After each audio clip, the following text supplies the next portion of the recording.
Man ana, man ana, man ana laulakum.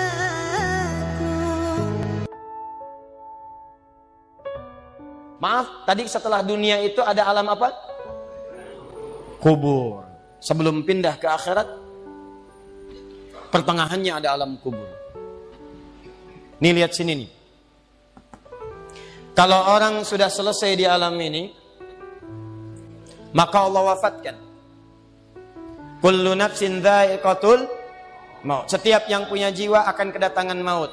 Siapa yang bawa maut? Namanya malakul maut. Kalau malakul maut sudah bawa maut, maka dia mulai mewafatkan sampai meninggalkan dunia ini. Apa dalilnya Ustaz? Quran surah 32 ayat yang ke-11, paling kanan sebelah bawah.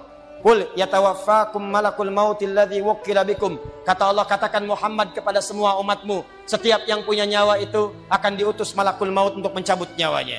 Datang maut, makanya orang yang belum meninggal, yang belum dicabut, namanya disebut oleh Al-Quran dengan nama mayitun. Nih, ada ya-nya, ada taknya. Ya-nya ada tasdidnya begini. Mayit, kalau ada tasdid berarti artinya CM, calon meninggal. Jantung jangan tersinggung kalau dikatakan mayit ya. Iya. Sama dengan ustaz. Iya. Innaka mayyitun wa innakum mayyitun. Engkau mayit, mereka pun mayit. Engkau akan wafat, mereka pun wafat. Cuman Allah membedakan waktu-waktu wafatnya. Barangkali tidak sama semuanya. Bisa antum duluan, saya belakangan, mungkin. Atau mungkin juga ditukar, jangan salah, bisa ditukar. Saya belakangan, antum duluan, bisa. Gak ada bedanya Ustadz. Ya sudah, saya duluan, bisa setelah antum. Nah, dipakai tasdid. Kalau datang maut, maut datang. Maut lewat malakul maut. Maut ini mengambil nafas, diambil tasdidnya nih, ambil ke atas. Begitu diambil, qul yatawaffakum malakul maut alladzi wukkila bikum. Kullu nafsin dha'iqatul. Ya ayyatuhan nafsul mutmainnah, sesuatu yang tenang. Dalam bahasa Arab disebut dengan sukun. Sukun itu tenang, alamatnya sukun bulat. Ini kalau jadi bulat dalam ilmu loghah, bulat jadinya, hilang tasdidnya. Maka kalau mayit itu artinya nyawanya sudah tidak ada. Mayitun masih ada nyawa, diambil malakul maut jadi mayitun. Nih, alam kubur. Begitu pindah ke sini, datang malakul maut, dicabut nyawanya, maka diwafatkan, ditinggalkan dunia ini. Maka orang mengatakan telah meninggal dunia. Artinya apa? Ditinggalkan dunianya. Lihat sini, fokus. Karena alam kubur beda sifatnya dengan dunia, lain tempatnya, lain keadaannya, maka lain pula bekalnya. Jangankan alam kubur, beda tempat di dunia saja sudah beda keadaannya.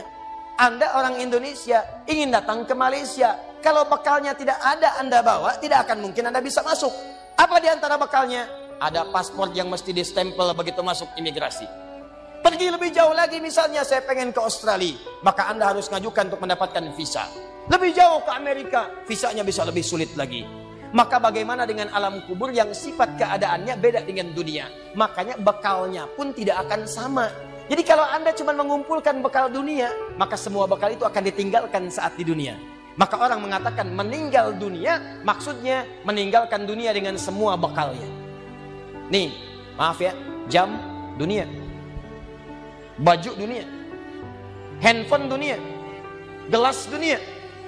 Jadi semua yang kita dapatkan di dunia, rumah yang luaskah, mobil yang mewahkah, pakaian yang glamourkah, kalau sudah meninggalkan semua alam dunia itu, maka hilanglah semua yang kita kenakan.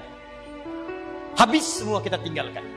Walaupun Anda koleksi yang bagus-bagus, tetap tidak akan pernah dibawa. Jangankan Anda, yang mengantarkan saja tidak akan menyertakan. Silahkan cek. Anda punya koleksi mobil paling bagus, apakah saat wafat dikuburkan dengan mobilnya? Tidak. Anda punya handphone paling mewah, kenangan tingkat tinggi. Di handphone itu suka dipakai bikin status tentang hadis, tentang ayat, tentang tafsir. Tiba-tiba ketika akan wafat, Anda wasiat kepada istri Anda tercinta. Mama, ini handphone kesayangan Papa, handphone bekal ibadah. Tolong kalau meninggal, kuburkan dengan handphonenya. Kalau Mama kangen, miss call aja. Mustahil. Tuh air, mereknya Bengkulu Fillah. Nikmat di dunia. Tapi apakah ketika masuk ke alam kubur dibawa? Tidak. Selesai. Maka bagian pertama, Anda mesti sadar, ini yang mau saya sampaikan. Dan dari sini, saya akan lebih fokus kepada apa yang ingin saya sampaikan. Kita mesti sadar teman-teman sekalian, pertama kata Allah kita akan wafat. Antum akan meninggal. Wafat. Wafat. Wafat. Wafat. Jadi, antum kalau melihat di cermin tuh, ngaca dulu, ngaca. Tunjuk wajah antum, wafat. Kamu akan wafat. Ketika Anda sadar Anda akan wafat, meninggalkan dunia ini, maka Anda mesti paham, udah punya bekal belum untuk pulang? Udah punya persiapan belum? Jangan-jangan Anda sibuk menyalakan rumah dunia Anda. Begitu padam listriknya sibuk, telepon PLN, telepon ini, telepon itu. Masuk ke alam kubur nggak ada cahaya, mau PLN mana yang dihubungi? PLN yang datang malaikat mungkar. Man rabbuka? Siapa Tuhanmu? Siapa nabimu? Apa kitabmu? PLN. Gelap. Gelap dan gelap. Karena itu orang-orang yang tidak siap dengan kehidupan berikutnya, maka mohon maaf, dia akan merasa ketakutan ketika meninggalkan dunia ini. Bahkan ada yang saking takutnya, malaikat langsung bergerak untuk memaksa dia cepat meninggalkan tubuh dunianya. Muncul Quran surah ke-8 ayat ke-50. Kata malaikat, akhriju anfusakum. Kamu ini susah banget pulangnya, maka dipukulin oleh malaikat. Pukul, pukul, pukul, pukul.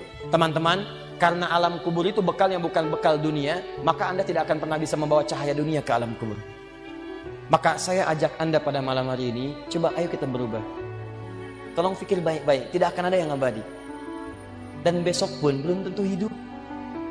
Demi Allah saya katakan, Allah bisa mewafatkan kita pada malam hari ini. Saya cuma mau tanya sebentar aja merenungkan. Tolong tanya pertanyaan saya ini, tanyakan pada diri Anda sebelum tidur. Kalau Allah wafatkan Anda pada malam ini, sudah siapkan Anda dengan bekal pulang Anda kepada Allah. Karena itu hukum mengatakan, orang yang tidak punya bekal, maka dia tidak siap untuk mudik. Tuh lihat Ramadan tuh. Ntar sebentar lagi, tersisa tinggal 2-3 bulan ke depan, datang bulan Ramadan. Begitu di ujung Ramadan, orang semua siap-siap mudik. Demi Allah saya katakan, saya pernah mengadakan survei kecil-kecilan.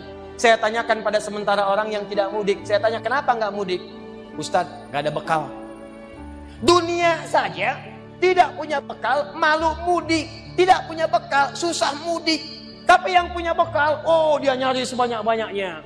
Begitu sebelum berangkat, tiba waktunya raya, dia siapkan. Bahkan ada yang kemudian mencari motor terbaik. Motornya Honda bebek, bekalnya singa.